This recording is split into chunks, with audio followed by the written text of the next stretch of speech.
উপরে সুরমাদানি দলাকার দূরত্বে সূর্য,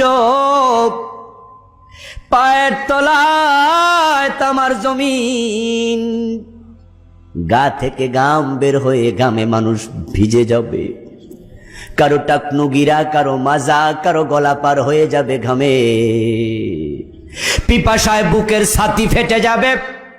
আল্লাহ রাসূল বলেন, তাই তো আমি সবার আগে হাউজে কাউসারের সামনে চলে যাব। আমার উম্মত পিপাসিত হয়ে যখনই আমার কাছে যাবে, আমি তাদেরকে এক গ্লাস করে পানি খাওয়াতে থাকবো। মান শারিবা লাম ইয়াজমা আবাদা, যে এক গ্লাস পানি পাবে কোনোদিন আর পিপাসিত হবে না।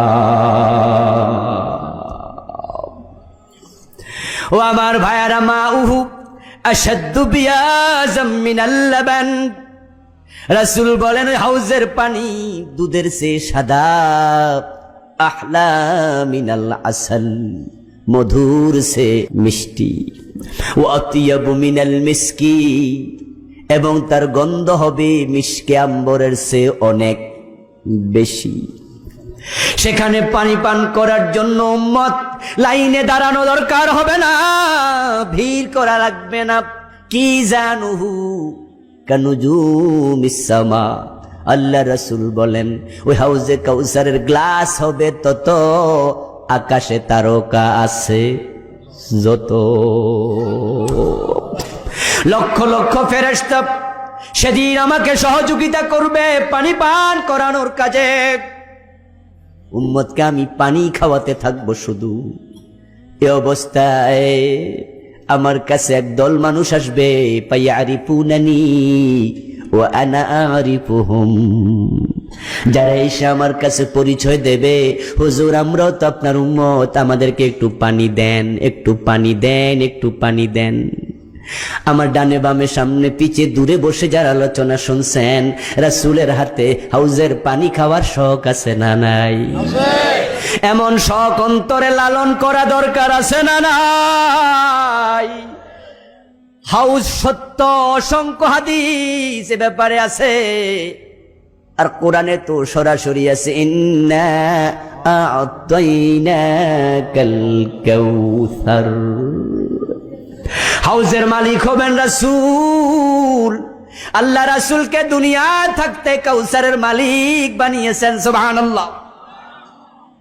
রাসূল বলেন তারা পানি চাইবে, আমিও তাদেরকে উম্মত মনে করে পানি দিতে আগায়া যাব, কিন্তু তাদের হাতে পানির গ্লাস দেওয়ার আগে পায়ুহালু বাইনি ওয়া বাইনাহুম।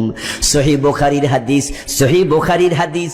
ও ভাই আমার, সহিহ বুখারী হাদিস সহিহ মানে কি? হাদিস সহিহ মানে হলো এটা যে রাসূলের কথা, তাতে কোনো সন্দেহ নাই।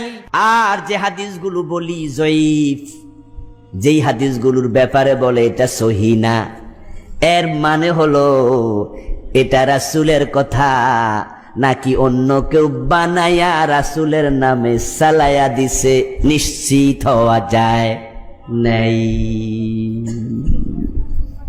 সহিহ মানে হলো এটা রাসূলের কথা। হাসরের মাঠ আমরা দেখিনি, কিন্তু রাসূলের মুখে আমরা শুনলাম তিনি পানি দিতে যাবেন, কিন্তু পানি দেওয়ার আগেই রাসূল বলেন ফায়ুহালু বাইনি ওয়া বাইনাহুম, হঠাৎ করে দেখব তাদের মাঝে আর আমার মাঝে একটা পর্দা পড়ে গেছে। কে বলতেছেন? আহা, আওয়াজ করেন, কে বলছেন? তাহলে এমন ঘটনা নিশ্চয়ই ঘটবে। ফাকুলু ইন্নাহুম মিন্নি, আমি তখন আওয়াজ করে বলবো কি হলো, কি হলো, তারা তো আমার উম্মত, তারা তো আমার উম্মত। ফায়ুকালু, বলা হবে, ফেরেশতারা দৌড়াইয়া এসে আমাকে বলবে, হে রাসূল ইন্নাকা লা তাদরি মা হাদাসু বাদাকা। ওরা আসল উম্মত না, ওরা দুই নাম্বার, ওরা ভেজাল উম্মত, ভেজাল উম্মত। ওরা উম্মত না উম্মতের সুরত ধরেছে, তারা আপনার ইসলামকে বিকৃত করেছে। আপনি দুনিয়া থেকে চলে আসার পরে তারা সুবিধা মতো বাড়াইছে, অসুবিধা হলে কমাইছে। রাসূল বলেন ফাকুলু সুহকান সুহকান লিমান গায়্যারা বাদি, আমি তখন বলবো যারা আমার দিন বিকৃত করেছো তারা দূর হও, তারা দূর হও। রাসূল পানি দেবেন না দৌড়াবেন? কথা বলেন। সহিহ বুখারীতে আরো শক্ত একটি হাদিস আছে, রাসূল বলেন লা আযুদান্না ইয়াউমাল কিয়ামাতি রিজালা, কিয়ামতের দিন অবশ্যই আমি একদল মানুষকে দৌড়াতে শুরু করব। কামা তুজাদুল গরিবাতুম মিনাল ইবিলিয়ানিল হাউস, তোমাদের নিজের হাউজের মাঝে যদি অন্যের ওট এসে মুখ ডুবায়া পানি খায়, নিজের পানিটাকে বাঁচানোর জন্য তোমরা যেমন লাঠি লইয়া ওটটাকে দৌড়াও, হাসরের দিন আমার হাউজের পানি খাইতে আসবে এমন একদল লোককে আমি নবী তেমন ভাবে দৌড়াতে থাকবো। তারা কারা? তারা কারা? তারা তো ওই সমস্ত লোক যারা রাসূলের ইসলামকে বিকৃত করেছে। তারা কিছু কমাইছে, তারা কিছু বাড়াইছে। ও বন্ধু, সে দলে যদি আপনি থাকেন আপনার উপায় থাকবে না। এজন্যই তো আমরা বলি শিরিক করা যাবে না, বেদাত করা যাবে না। শিরিক করলে ঈমান থাকে না, বেদাত করলে মুসলমান থাকা যায় না। আমার বন্ধু যারা শিয়া, তারা কি জান্নাতে যাওয়ার শখ নাই? কথা বলেন না কেন? শিয়ারা কি রাসূল পরিবারকে ভালোবাসে না?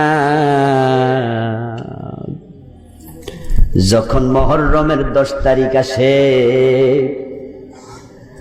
তখন শিয়ারা নিজের গায়ের মাঝে নিজে ছুরি মারে। আমি দেখলাম সোশ্যাল মিডিয়ায় কয়েকদিন আগে এক ভাই একটা ভিডিও ক্লিপ ডাউনলোড করে ছেড়ে দিছে। শিয়াদের তাজিয়া অনুষ্ঠানে ছোট ছোট বাচ্চা কোলে নিয়া বাবারা হাজি আর তাদের হুজুররা, তাদের নেতারা ছুরি হাতে নিয়া, একটা বাডাল হাতে নিয়া ছুরি মাথায় বসায়া কোপ মারে, ফিনকি দিয়ে রক্ত বের হয়, বাচ্চাটা চিৎকার দেয় আর তারা কয় হায় হোসেন, হায় হোসেন। রাসূল পরিবারের ভালোবাসা, ইমাম হুসাইনের সেই 10ই মুহররমের কারবালার ঘটনা তাজা রাখার জন্য তারা নিজের বুকে ছুরি দেয়, বাচ্চার মাথা কেটে রক্ত দেয়। আপনারাও নিশ্চয়ই রাসূল পরিবারকে ভালোবাসেন। এবার বলুন তো রক্ত দিছেন কয়দিন? তাহলে শিয়াদের ভালোবাসা বেশি না আপনাদেরটা বেশি? ও ভাইরা আমার, আপাত দৃষ্টি দেখতে মনে হয়, আপাত দৃষ্টিতে মনে হয় তাদের ভালোবাসা বেশি, কিন্তু আমরা বলবো ভালোবাসার একানা দাম নাই, কারণ এইভাবে ভালোবাসা প্রকাশ করার তরিকা ইসলামে নাই। ইসলামে যেটা নাই ওটা দেখতে যত আবেগময় হোক একানাও দাম নাই।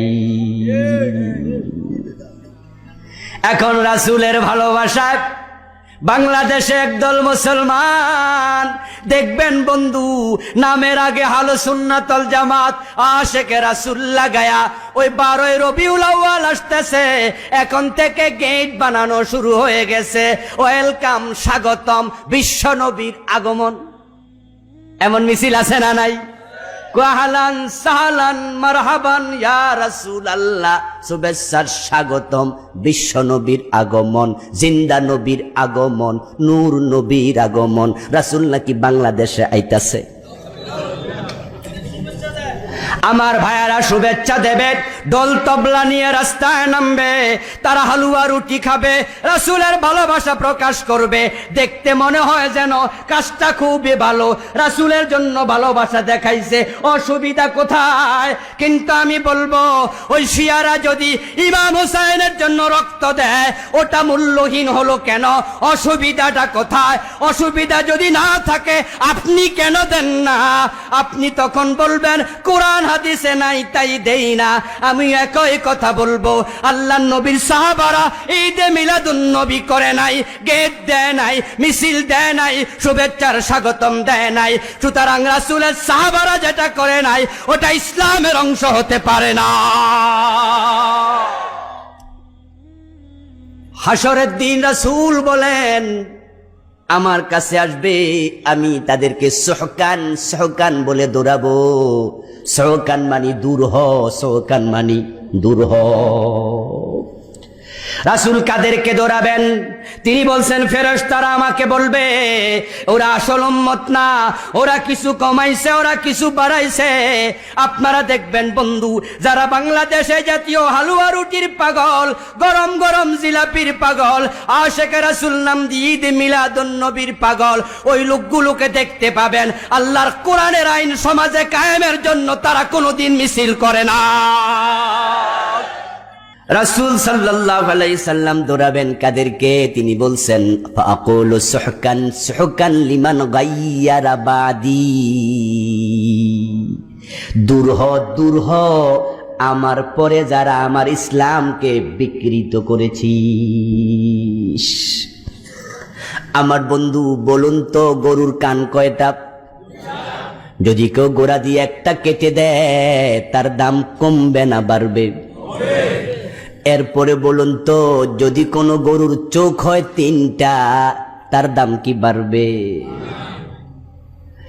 আপনি দেখেন বন্ধু, নিজের কথা ভাবেন। আপনার কান যদি গোড়া দিয়ে কেটে দেয়, আপনি কিন্তু বিয়ে করতে যাবেন বিপদে পড়বেন, চাকরি করতে যাবেন বিপদে পড়বেন।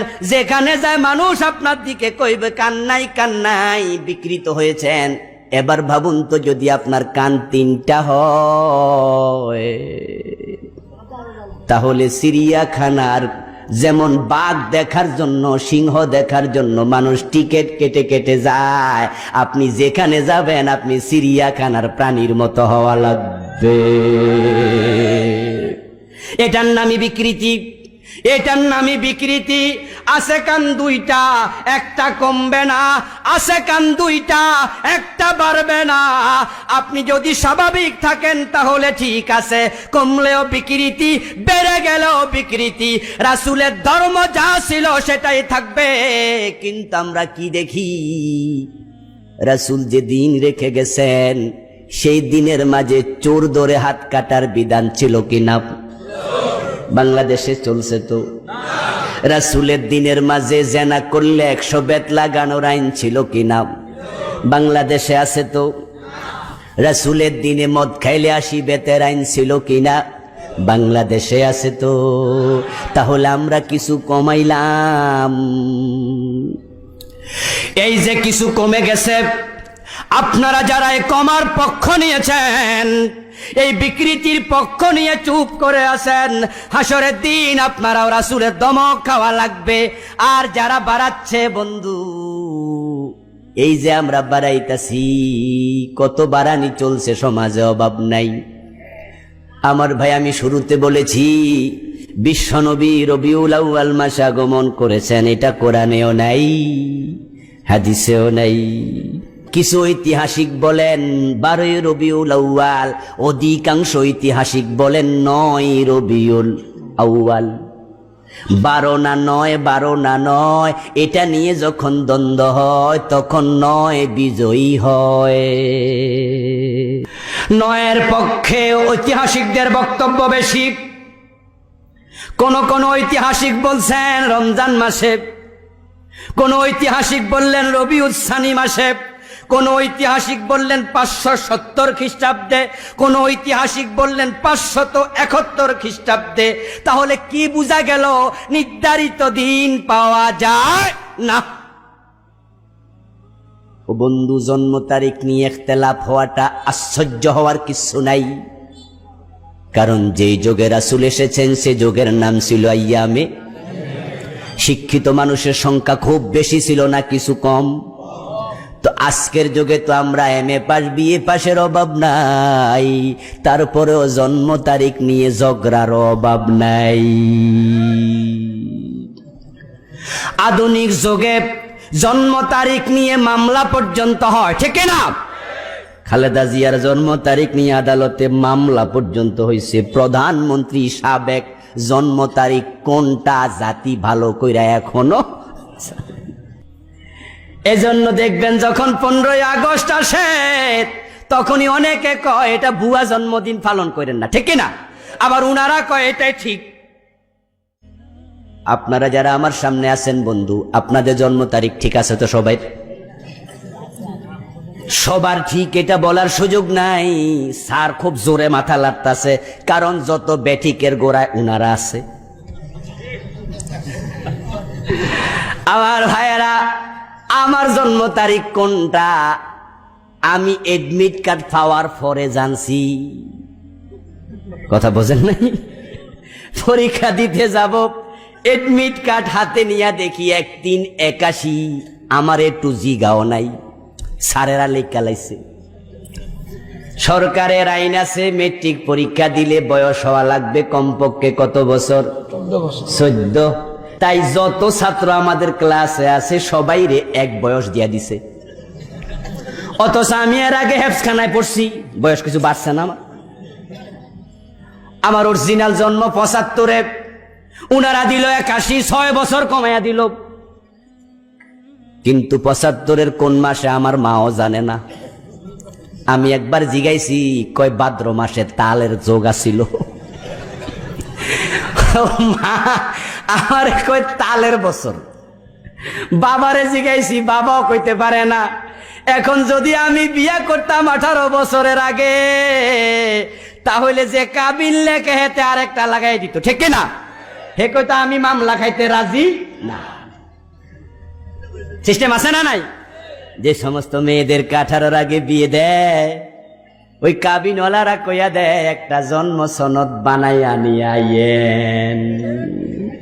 তাহলে অরিজিনাল জন্ম একটা, সার্টিফিকেটে আর একটা, বিয়ার সময় আর একটা, মোট কয়টা হইল? মানুষ কয়জন? যোগটা কি আধুনিক না জাহিলিয়াত? তো যদি ডিজিটাল যুগের অবস্থা হয় 1450 বছর আগে, তাম দুনিয়াকে আলোকিত করবেন যে মহাপুরুষ, ওনার তো মায়ের পেটে থাকতেই বাবা নাই। উনি যে হবেন পৃথিবীর শ্রেষ্ঠ মানুষ তখন তো ওরা জানে নাই। তাই তিনি কয় তারিখে কোন মাসে জন্ম নিছে এটা কেউ লিখে রাখেনি। আল্লাহ রাসূল বলেছেন উনার জন্মের বার ছিল সোমবার। সহিহ মুসলিম এসেছে, উনাকে প্রশ্ন করা হয়েছিল সোমবারের রোজার ব্যাপারে। রাসূল বলেন ইয়াউমুল ইসনাইন যালিকা ইয়াউম বুলিতু ফীহি ওয়া বুইসতু ফীহি। সোমবার এমন একটা দিন যেদিন আমি জন্ম নিয়েছি এবং সেদিনেই আমার উপর ওহী নাজিল শুরু হয়েছে। তাহলে আমরা হাদিসে পেলাম বার সোমবার। এবার একটা কথার উত্তর দিন তো আমার ভাইয়েরা। আল্লাহর নবীকে সাহাবারা যদি জিজ্ঞাসা করতেন, হুজুর বার তো পাইলাম, কোন বছর কোন মাসের কত তারিখ একটু বলুন তো। আল্লাহ রাসূল যদি বলতেন আমি জানি না, আল্লাহর কাছে জিবরিলের মাধ্যমে দরখাস্ত করে জানার সুযোগ ছিল কিনা? কথা বলেন না কেন? ছিল কিনা? রাসূলের কাছে তো ওহী আসতো, তিনি তো জিবরিলকে বলতে পারতেন আল্লাহকে বলো আমার জন্ম তারিখ কত, জন্মের বছর কোনটা। আমার বন্ধু রাসূল জানে না, কোনো অসুবিধা নাই, কিন্তু যে আল্লাহ রাসূল পাঠাইছেন আল্লাহর ইলমে আছে না নাই? কিন্তু রাসূল এই প্রশ্ন কখনো করেননি জিবরিলকে, সাহাবারাও রাসূলকে জিজ্ঞাসা করেননি, কারণ জন্মদিন পালন করার নিয়ম মুসলমানদের মাঝে ছিল না। হ্যাপি বার্থডে টু ইউ এই কালচার কি মুসলমানের না খ্রিস্টানদের? আপনারা নিশ্চয় রাসূলকে ভালোবাসেন, আমিও ভালোবাসি। ভালোবাসা ঈমান, এটা ঈমানের দাবি। বাসতেই হবে ভালো, নিজের ছেলে মেয়ে মা বাপ ইভেন নিজের জীবনের চেয়েও বেশি। এবার বলুন তো ইমাম আবু হানিফারে ভালোবাসেন না? এখানে হানাফি মাযহাবের লোক কম না বেশি? আহলে হাদিসের সামান্য কিছু ভাই হয়তো আছেন, কিন্তু হানাফি মাযহাবের লোকে তো বেশি। তাহলে আপনারা তো ইমাম আজম আবু হানিফাকে অনেক ভালোবাসেন, ওনার জন্ম দিবস কয় তারিখ বলেন দেখি? কেন? রাসূলেরটা যদি মিছিল কইরা গেট বানায়া করতে পারেন, আবু হানিফারটা তো বছরে 3-4 বছরে মিলে একবার দুইবার হওয়ার কথা ছিল। ইমাম আবু হানিফার জন্ম দিবস কেন পালন করলেন না? উনাকে তো আপনি ভালোবাসেন। ইমাম বুখারীর জন্ম দিবস কেন পালন করেন না? উনাকেও তো ভালোবাসেন। আমার বাবার জন্ম দিবস পালন করি না, আমি জানিও না। আপনার বাবার জন্ম দিবস আপনি পালন করেন না, দাদারটা করেন না, চাচারটা করেন না, মায়েরটা করেন না, এখন রাসূলেরটা মাঝখানে পাইলেন কোথায়? জন্ম দিবস পালন করা মুসলমানের কালচার হতে পারে না। এগুলো ছিল খ্রিস্টানদের মাঝে, নন মুসলিমদের মাঝে। ও বন্ধু, ফেলুল হাকিম লা ইয়াখলু আনিল হিকমাহ, বিশ্ববিখ্যাত আরবি প্রবাদ। আল্লাহ মহাবিজ্ঞ, উনার কোন কাজ হিকমতের খেলাফ হতে পারে না। জন্মের তারিখ, জন্মের মাস আল্লাহ যে জানান নাই ওহির মাধ্যমে, রাসূলও জানতে চান নাই। বিশাল হিকমত আছে, এটা বাংলাদেশের মানুষ ভালো কইরা বোঝে। আল্লাহ জন্ম তারিখ জানান নাই, রাসূলও জানান নাই, তারপর ওই দেশের লোকেরা ঈদ বানাইয়া ছাড়লো। যদি ঠিকঠাক মতো তারিখ পাইতো, ঈদের নামাজ বানাইয়া ছাড়তো।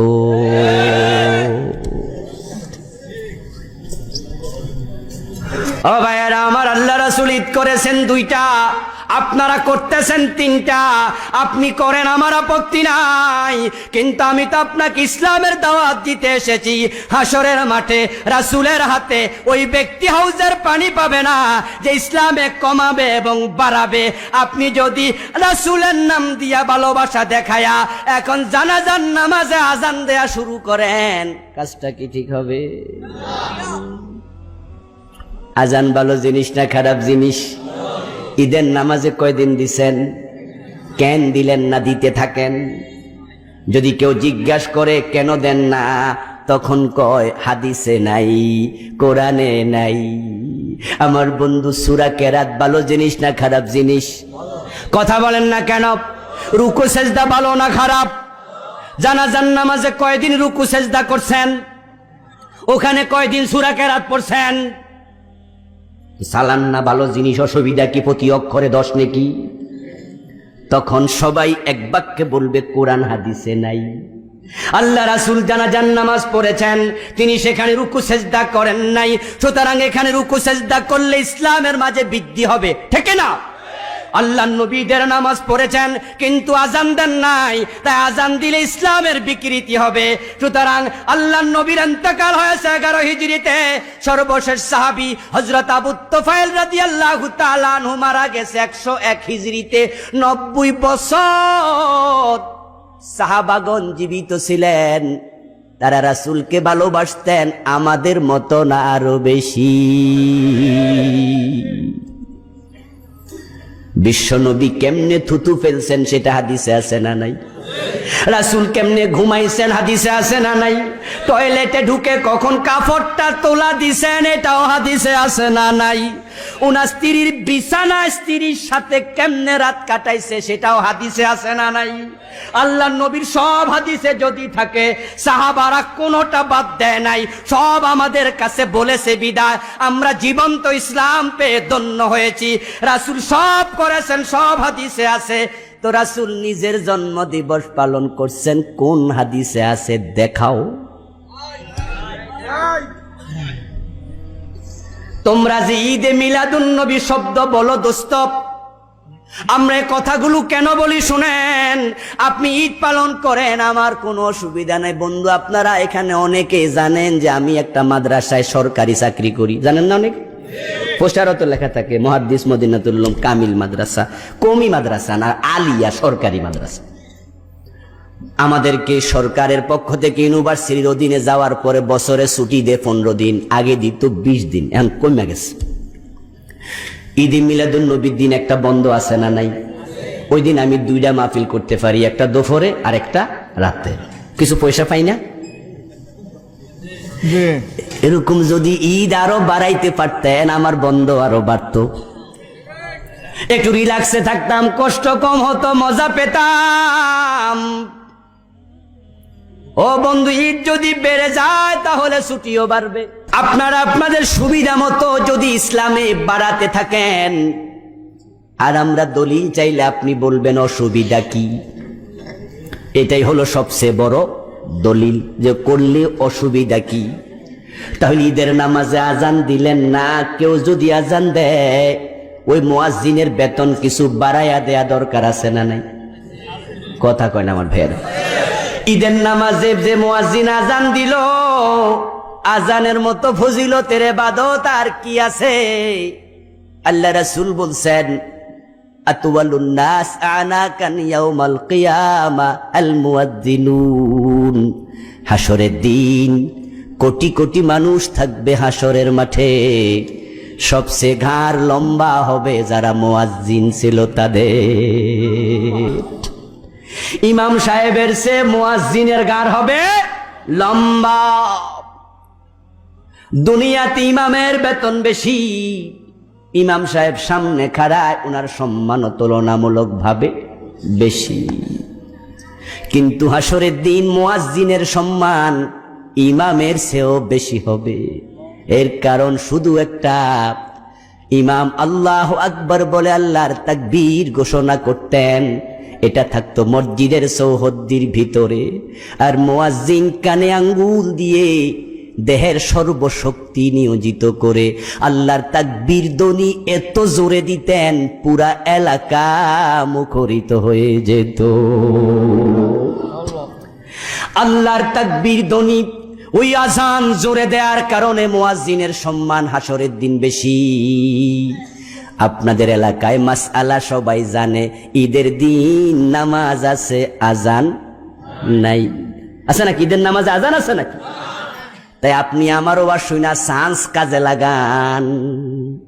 মুয়াজ্জিন যেহেতু আজকে আজান দেবে না, আমি মুয়াজ্জিনের ভূমিকা পালন করি, ঈদের মাঝে আজান দেন, ঘাড় লম্বা হয়ে যাবে, ঠিক না?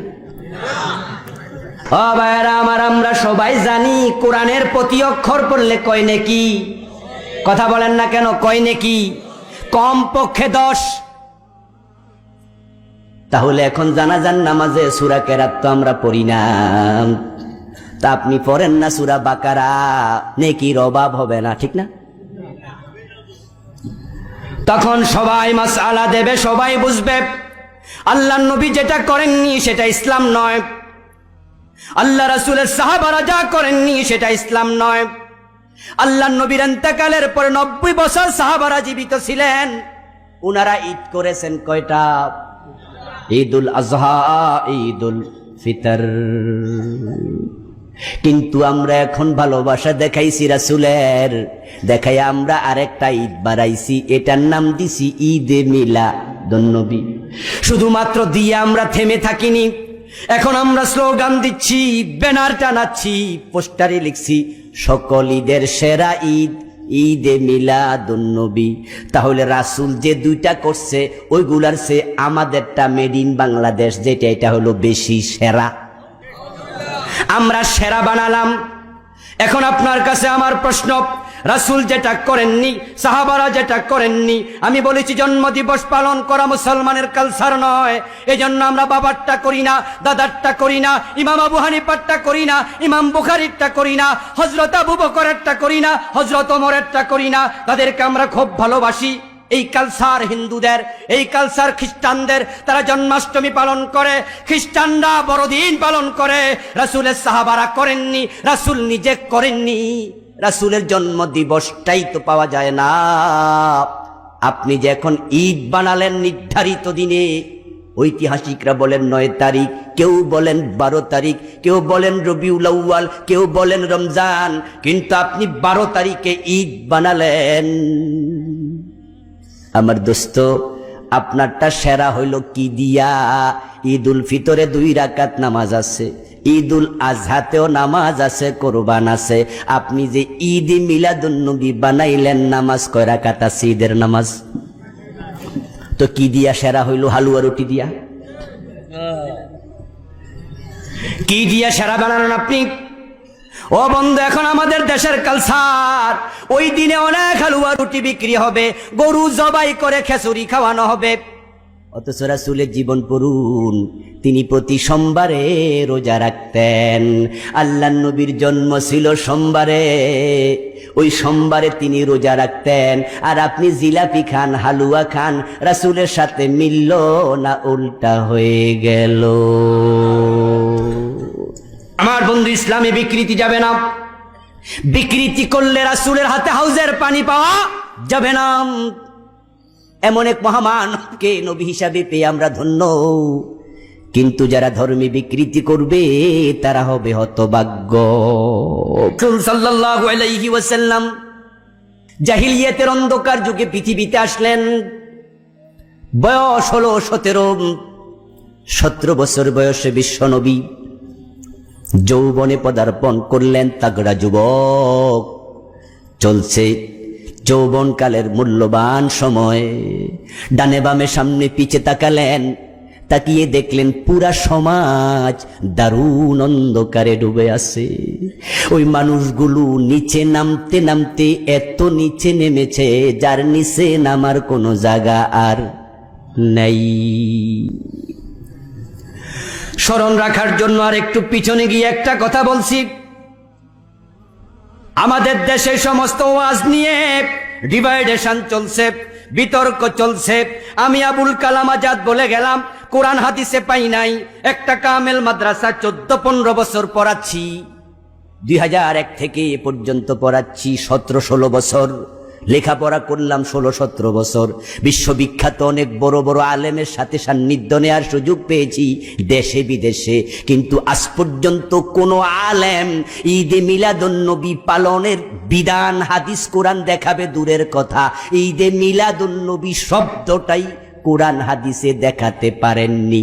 তাই আমি এই কথাগুলো বলেছি, পাই নাই তো করলে বিকৃতি হবে, তাই নিষেধ করলাম। কিন্তু আগামী দিন আবার এক জায়গায় মাহফিল হবে, আমার চেয়ে আরো সুন্দর, আরো বড় ডিগ্রিওয়ালা, দেখতে আরো চমৎকার হুজুর এসে বলবেন দলিলের অভাব নাই, আছে আছে আছে। এখন আপনারা সাধারণ মানুষ পড়লেন বিভ্রান্তিতে, কোনটা ঠিক কোনটা ঠিক যাই কই।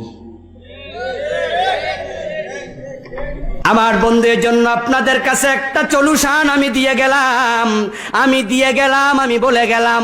আমি কুমিল্লার মানুষ, বারবার কুমিল্লা আসা লাগবে, ওয়াজ থাকুক আর না থাকুক। ঈদে মিলাদুন্নবী আছে এমন কথা যদি কোনো আলেম বলে, বিনয়ের সাথে ঝগড়া না করে, বেয়াদবি না করে, গিয়ে শুধু কাগজ কলম দিয়ে বলবেন হুজুর হাদিস কোরআনে আছে ঈদে মিলাদুন্নবী, দলিল দরকার নাই, শুধু শব্দটা আছে কই এটা দেখান। যদি দেখাতে পারেন আপনাকে আমি উস্তাদের সম্মান দিতে থাকব।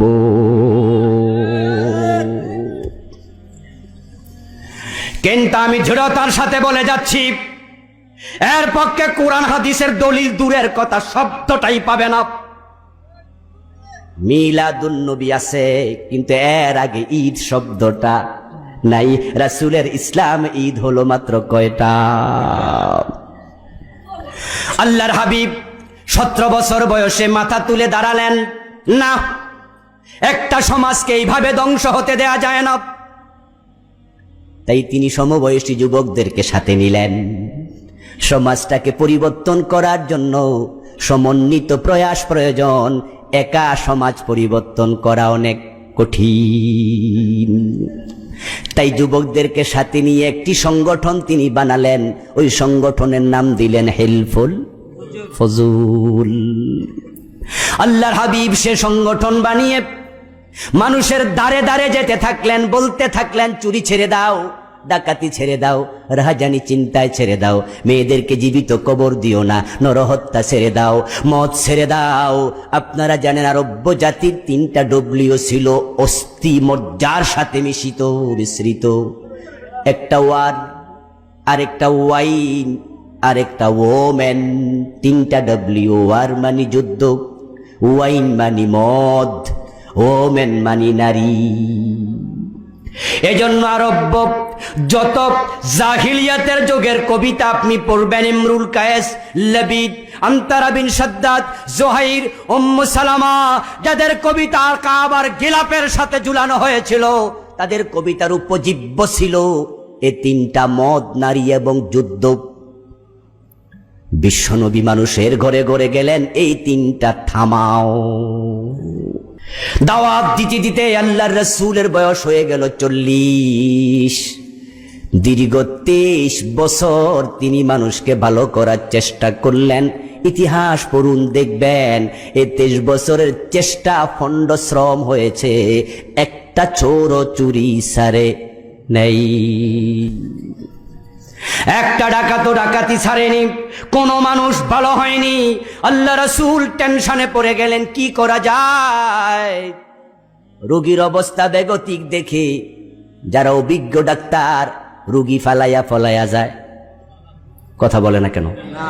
রোগী চিকিৎসা হচ্ছে না, জ্বর উঠছে 5 দিন, 7 দিন, 10 দিন, একটার পর একটা ঔষধ চেঞ্জ করতেছে, 20 দিন, 1 মাস, 3 মাস জ্বর কমে না। অভিজ্ঞ ডাক্তার রোগী পালায়া যায় না, বরং তাকে কেমনে চিকিৎসা দেওয়া যায় চিন্তা আরো বাড়ায়। একা না পারলে মেডিকেল বোর্ড বসানোর নিয়ম আছে না নাই? বড় বড় ডাক্তারদেরকে ডাকে, আমি প্রফেসর, কি হয়েছে? আমার সে বড় প্রফেসরকে মোবাইল করে জানি, স্যার সমাধান কি? রোগীর রোগ যায় না, জ্বর। অভিজ্ঞ ডাক্তারের ভূমিকায় রাসূল অবতীর্ণ হলেন। 23টা বছর চেষ্টা করলাম, একটা মানুষ ভালো হলো না। তাই তিনি ধ্যানে মগ্ন হলেন, ভাবছেন। আল্লাহ ইশারা করলেন, ধ্যানমগ্ন হওয়ার জন্য একটি নীরব জায়গা বড় দরকার। তাই কোলাহল মুক্ত পরিবেশে চলে যান। মক্কা থেকে 3 মাইল দূরে ওই গারে হেরা, জাবালে নূরের সূরায়, একবারে নির্জন একটি জায়গা। সেখানে আমি উঠেছি, আপনারাও অনেকে হয়তো উঠেছেন বন্ধু, পাহাড়ের একবারে চূড়ায়, তারপরে আবার কিছু নিচে নামা লাগে। ওই জায়গায় বসলে সরাসরি কাবা দেখা যায়, মনে হয় যেন ওই তো এখানে। বিশ্বনবী ধ্যানমগ্ন, সমাজ পরিবর্তন করবেন কিভাবে? আল্লাহ তাআলা সেখানে কোরআন নাজিল শুরু করে দিলেন। জিবরিল আমিন কোরআন নিয়ে হাজির হয়ে গেলেন। আল্লাহ তাআলা রাসূলকে কোরআন দিয়ে এবার বলে, ইয়া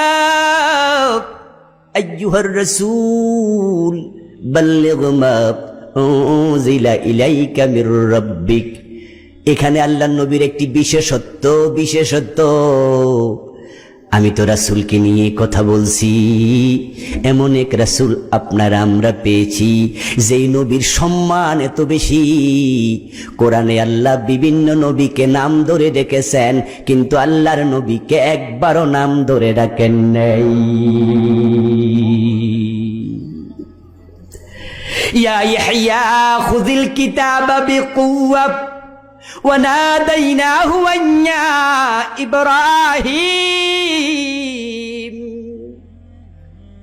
এইভাবে ও ইব্রাহিম, ও নূহ, ও ঈসা, ও ইয়াহইয়া, আল্লাহ নাম ধরে রেখেছেন।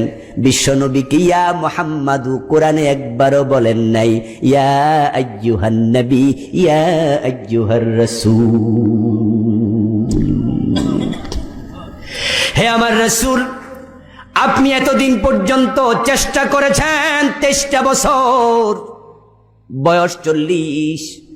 আপনারা সবাই জানেন, মেডিকেল সায়েন্সও বলে যখন বয়স 40-এ পৌঁছে তখন মানুষের অভিজ্ঞতা বাড়ে, কিন্তু মানুষের চিন্তা শক্তি কমে। বয়স যখন 15-20 থেকে উপরে যায়, দেহের এনার্জি বাড়ে, চিন্তা শক্তি বাড়ে, কর্মস্পৃহা বাড়ে, সব কিছু রাইজিং এ থাকে। 40-এ যাওয়ার পরে চিন্তা শক্তি কমে যাবে, অভিজ্ঞতা বুদ্ধিটা বাড়বে। রাসূলের বয়স যখন 17, তখন থেকে দাওয়াত দিলেন। উনার মেধা আছে না নাই? কথা বলেন ভাইয়ারা, বুদ্ধি আছে না নাই? 40 বছরে তাগড়া যুবক, শুধু যুবক না, 40 বছরে মানুষ দেশ শাসন করে, 40 বছরে মানুষ থাকে জীবনের গোল্ডেন পিরিয়ডে। 23টা বছর দাওয়াত দিলেন পৃথিবীর সবচেয়ে মেধাবী মানুষ, সবচেয়ে বুদ্ধিমান মানুষ, সবচেয়ে বিচক্ষণ মানুষ, বিশ্বনবীর প্রশংসা, পুরা আরব বিশ্ব ছিল পঞ্চমুখ। কাফেররা বলতো আল আমিন, উনার নাম যে মুহাম্মদ ইবনে আব্দুল্লাহ, কাফেররা ভুলে গিয়েছিল। মুহাম্মদ বলতো না, আস-সাদিক আল আমিন বলে ডাকতে শুরু করেছিল। পুরা মেধা দিয়ে, বুদ্ধি দিয়ে, বিচক্ষণতা দিয়ে, প্রজ্ঞা দিয়ে, প্রত্যুৎপন্নমতিতা দিয়ে 23টা বছর চেষ্টা করলেন, সমাজের কোনো পরিবর্তন করতে পারেননি। কোরআন আসার পরে আবার শুরু করলেন মানুষকে পরিবর্তন করার কাজ। দাওয়াত দিতে দিতে বয়স হয়ে গেল 63। 17 থেকে 40 কত বছর? 40 থেকে 63 কত বছর? দেখেন মুসলমান ভাইরা, কি চমৎকার কম্বিনেশন। আগেও 23, পরেও 23, ব্যক্তি কিন্তু একজন। প্রথম 23 বছর দাওয়াত দিলেন, সমাজ পরিবর্তন হলো না।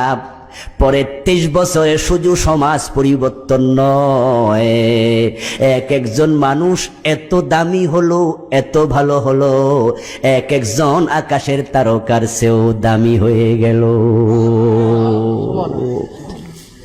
প্রথম 23 বছরে পরিবর্তন হয়নি একটা মাত্র কারণ, তখন কোরআন ছিল না।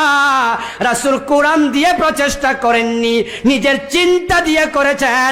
মানুষের চিন্তা সমাজ পরিবর্তন হয় না, সমাজ পরিবর্তন করতে হলে আল্লাহর আইন দরকার হয়ে যায়।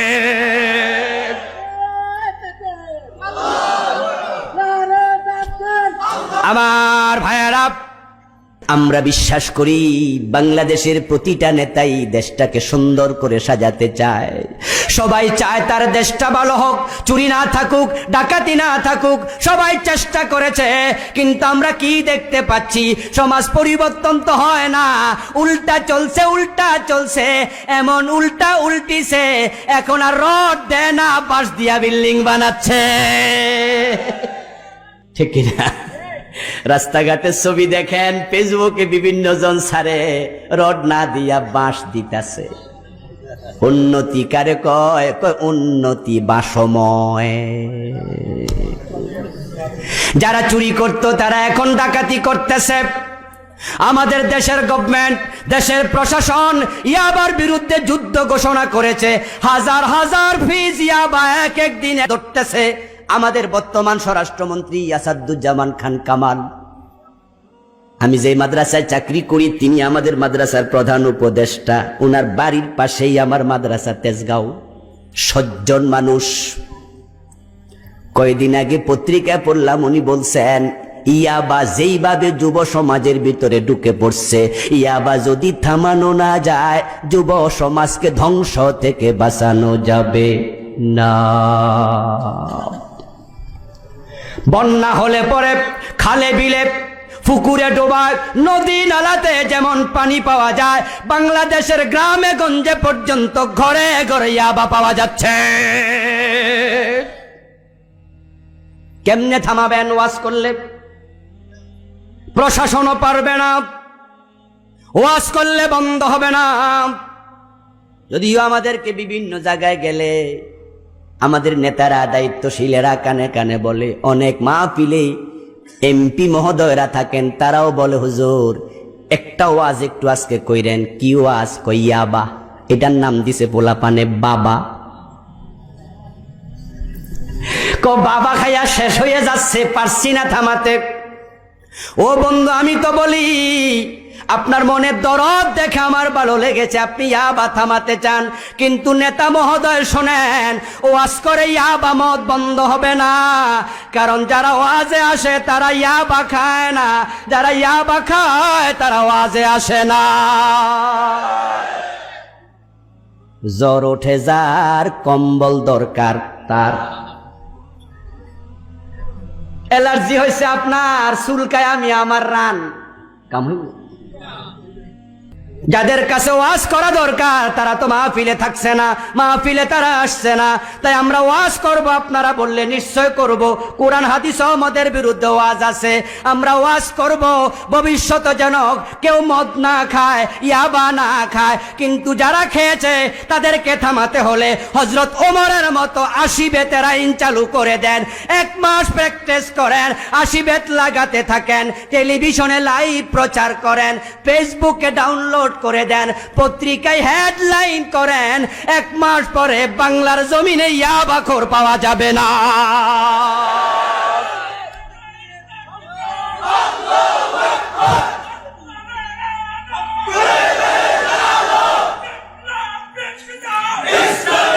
আমার ভাইয়েরা, বিশ্ব নবীর মেধার সে কারো মেধা বেশি আছে? কারো বুদ্ধি বেশি আছে? যদি উনি ব্যক্তিগত বুদ্ধি দিয়া 23 বছর দাওয়াত দিয়া দেশ ঠিক করতে না পারে, আপনি কোরআন ছেড়ে দিয়ে দেশ ঠিক কেমনে করবেন? কোয়াইট ইম্পসিবল, অসম্ভব, অসম্ভব। আপনি কোরআনের কাছে যান, কোরআনের আইন প্রয়োগ করে দেন, দেখবেন সমাজে শান্তির ফুলগু দ্বারা প্রবাহিত হয়ে যাবে।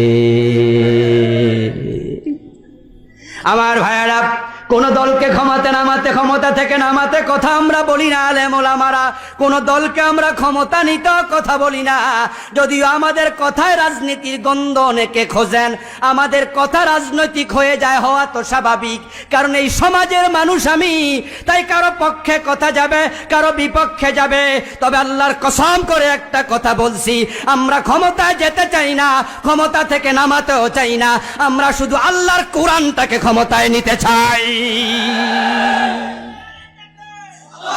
যদি আপনারা যারা আছেন ক্ষমতায়, আপনি কালকে ঘোষণা করে দিন, পর্দার আইন কায়েম করো, বোরকা ছাড়া বের হইও না।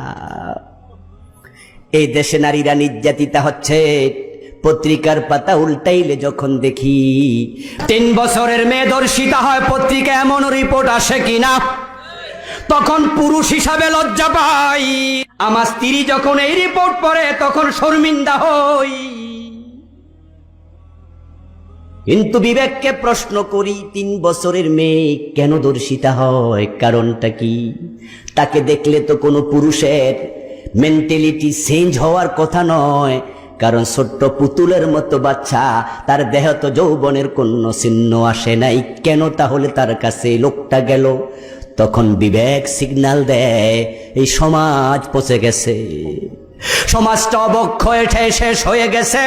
ওই যুবকেরা ছোট্ট মেয়েটার উপরে কেন ঝাঁপিয়ে পড়ছে? কারণ যুবতী মেয়েরা রাস্তায় যখন চলে তখন পর্দা করে না, নিজের দেহের সৌন্দর্য দেখে ধ্যাং ধ্যাং করে যখন চলে, তখন যুবক ছেলেদের মাথা বিগড়ায়া যায়। ওই যুবতীকে কাছে না পাইয়া ছোট্ট মেয়েটার উপর হায়নার মতো ঝাঁপায়া পড়ছে। নারীরা ইজ্জত হারা হোক, এটা আমরা কেউ চাই না। ধর্ষিতা হোক, এটা আমরা কেউ চাই না।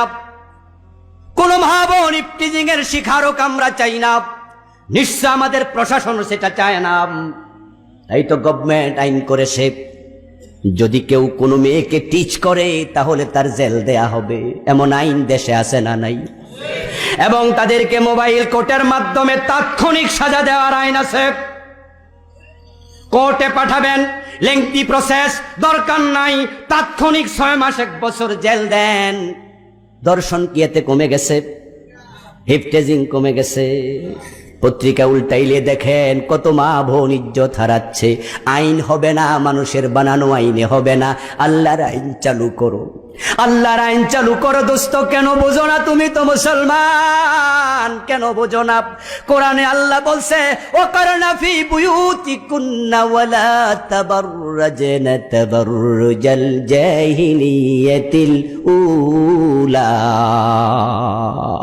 ও মেয়েরা, তোমরা সৌন্দর্য দেখায় চলাফেরা করো না, বোরকা পরে শালীন ভাবে বের হও। আপনি ইফটিজিং এর বিরুদ্ধে আইন করে যুবকদেরকে থামাতে পারবেন না, কারণ বিড়ালের সামনে মাছ ভাজি করে রেখে কোনো আইন দিয়ে মাছ খাওয়া থেকে বিড়ালকে থামানো যায় না। ও বন্ধু, বেয়াই সাহেব আসবে, সাথে আরো 3 জন মেহমান দামি একটা ইলিশ মাছ কিনে বাজার থেকে বাড়িতে আসছেন, বড় বড় টুকরা করছে, মাথা লেজ বাদ দিয়া 4 টুকরা, মেহমান 4 জন বড় বড় পিস করছে। এখন গিন্নি এটা সুন্দর করে তেলে ভাজি করছে, করে করে রাখতেছে, আস্তে করে বলে এর মাঝে বিড়াল মিয়া এসে কয় মেও, এর মানে ম্যাডাম আমি হাজির। ওই মেও ডাক শোনার পরে ঘরের বউ সতর্ক, এ বিড়াল্লা বের জন্য বানাইছি তোর জন্য, মেহমান 4 জন, একটা কমাইলে কিন্তু আমার উপায় নাই। বিড়াল বন্ধু মেও ম করে চান্স তালাশ করবে, মহিলা বাপ দেখা কয় লাঠি হাতে নেই। বিড়ালের ভাবসাব বেশি, সুবিধা না, হে যে মাঝে মাঝে জিব্বা বের করে চাটে, হে বুঝায় বড় লোভ জাগছে। হাতে যেই মাত্র মহিলা লাঠি নিল, নিয়ে বিড়াল রে কয় পিঠের চামড়া থাকবে না মাছ খাইলে। এই আইন, এই কথা শোনার সাথে সাথে বিড়াল নিমসার থেকে পলায়া চলে যাবে সোয়ারা, ঠিক না? যাবে? বরং বিড়াল বেশি দূরে যদি যায় ওই ঘরের খাটের নিচে, বেশি দূরে গেলে চকির নিচে, ওই চকির নিচে যাওয়ার পরে ঠিক আমরা যেমন কেবলামুখী হইয়া নামাজ পড়ি, বিড়াল খাটের নিচে বৈশা কেবলামুখী হইয়া 2 চোখ দিয়া মাছের পাতিলির দিকে তাকায়া থাকবে, ঠিক না? দেখেন নাই জীবনে এমনে তাকায়া থাকে। এর মানে বিড়াল কি বুঝাতে চায়, ম্যাডাম যতই লাঠি হাতে নেন, আমি যদি চান্স পাই দেখবেন মাছের টুকরা কেমনে হাওয়া হইয়া যায়। ওই লাঠি দিয়ে কখনো বিড়ালকে মাছ থেকে দূরে রাখা যাবে না বেশিক্ষণ, চান্স পাইলে ঝাঁপে পড়বে। এখন যদি মাছটাকে নিরাপদ করতে চান তাহলে পাতিলটা ঢাকনা দিয়ে ঢেকে দেন, বিড়ালের জায়গায় বিড়াল, মাছের জায়গায় মাছ। ইফটিজিং বন্ধ করতে যদি চাও বন্ধু, মেয়েদেরকে বোরকা দিয়ে ঢেকে দাও, রাস্তায় নামায়া দাও। আমাদের দেশের দোকানদাররাও বোরকাওয়ালা মেয়েকে মায়ের বোন, খালা বলে সম্মান দেয়। শান্তি আছে কোরআনে, শান্তি আছে রাসূলের সুন্নাহ হাদিসে, কিন্তু শান্তি সমাজে কেন নাই? কোরআন তো বাংলাদেশে আছেই, কেন শান্তি নাই? এই যে গোলাপ ফুল, পাপড়ির দিকে তাকান চোখ জুড়িয়ে যাবে, নাকের কাছে নেন গন্ধে মন ভরে যাবে। এটা মেশিনে দিয়া চাপ দেন আতর বের হয়ে যাবে, এটাই বাস্তবতা। কিন্তু গোলাপ যদি কলির ভিতরে থাকে তাহলে তার পাপড়িতে সৌন্দর্য নাই, গন্ধ নাই, এটা চাপ দিলে আতর নাই। এটাকে আপনাকে ফুটতে দিতে হবে, পাপড়িটা মেলতে দিতে হবে। পাপড়ি না মেললে আপনি সৌন্দর্য দেখবেন না। কোরআন পরে পরে গিলাফ বেঁধে তাকে রেখে দিলে শান্তি আসবে না। কোরআনের আইন কায়েম করো দেশে, দেখবে শান্তিতে সমাজ বড়